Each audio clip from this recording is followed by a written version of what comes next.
Hello বন্ধুরা, সবাই কেমন আছো? বৃষ্টি তো পড়েই যাচ্ছে কালকের থেকে। আজকেও বৃষ্টি একদম পুরো অঝরে। আমি তো কাঠে রান্না করতে পারলাম না আজকে। তো এই দেখো কিরম বৃষ্টি পড়ছে।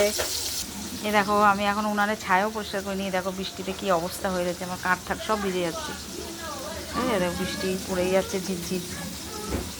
তো আজকে আমি কাঠে রান্না করলাম না। চলো গ্যাসে কি কি রান্না করছি তোমাদেরকে দেখাই। দেখো এই দেখো কুমড়ো ভাজা করছি।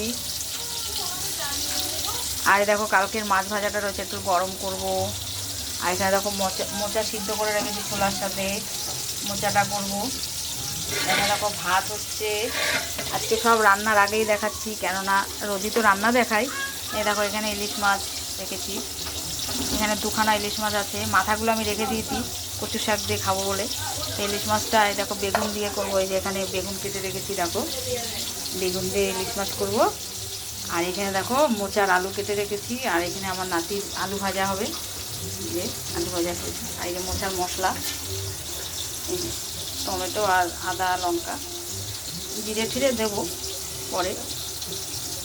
তো আজকে আমি ইলিশ মাছটা আমি সর্ষে বাটা দেবো না, সর্ষে বাটা দিয়েই খাই। হ্যাঁ, ভিডিওতে আমি বলেছিলাম আমাদের ঘরে প্রায় মানুষের শরীর খারাপ, পেটের প্রবলেম হচ্ছে। তো এই জন্য বেগুনটা আমি এসে মাছটা করবো কালো জিরা ফোড়ন দিয়ে, বেগুন দিয়ে, শুধু বেগুন দেবো। আর এখানে দেখো কতটা মাছের তেল, দেখো এটা রুই মাছের তেল, জ্যান্ত রুই মাছের তেল। তো আমার ভিডিওটা যদি ভালো লাগে একটু লাইক কমেন্ট শেয়ার করবে। গুড আফটারনুন সবাইকে, সবাই ভালো থেকো।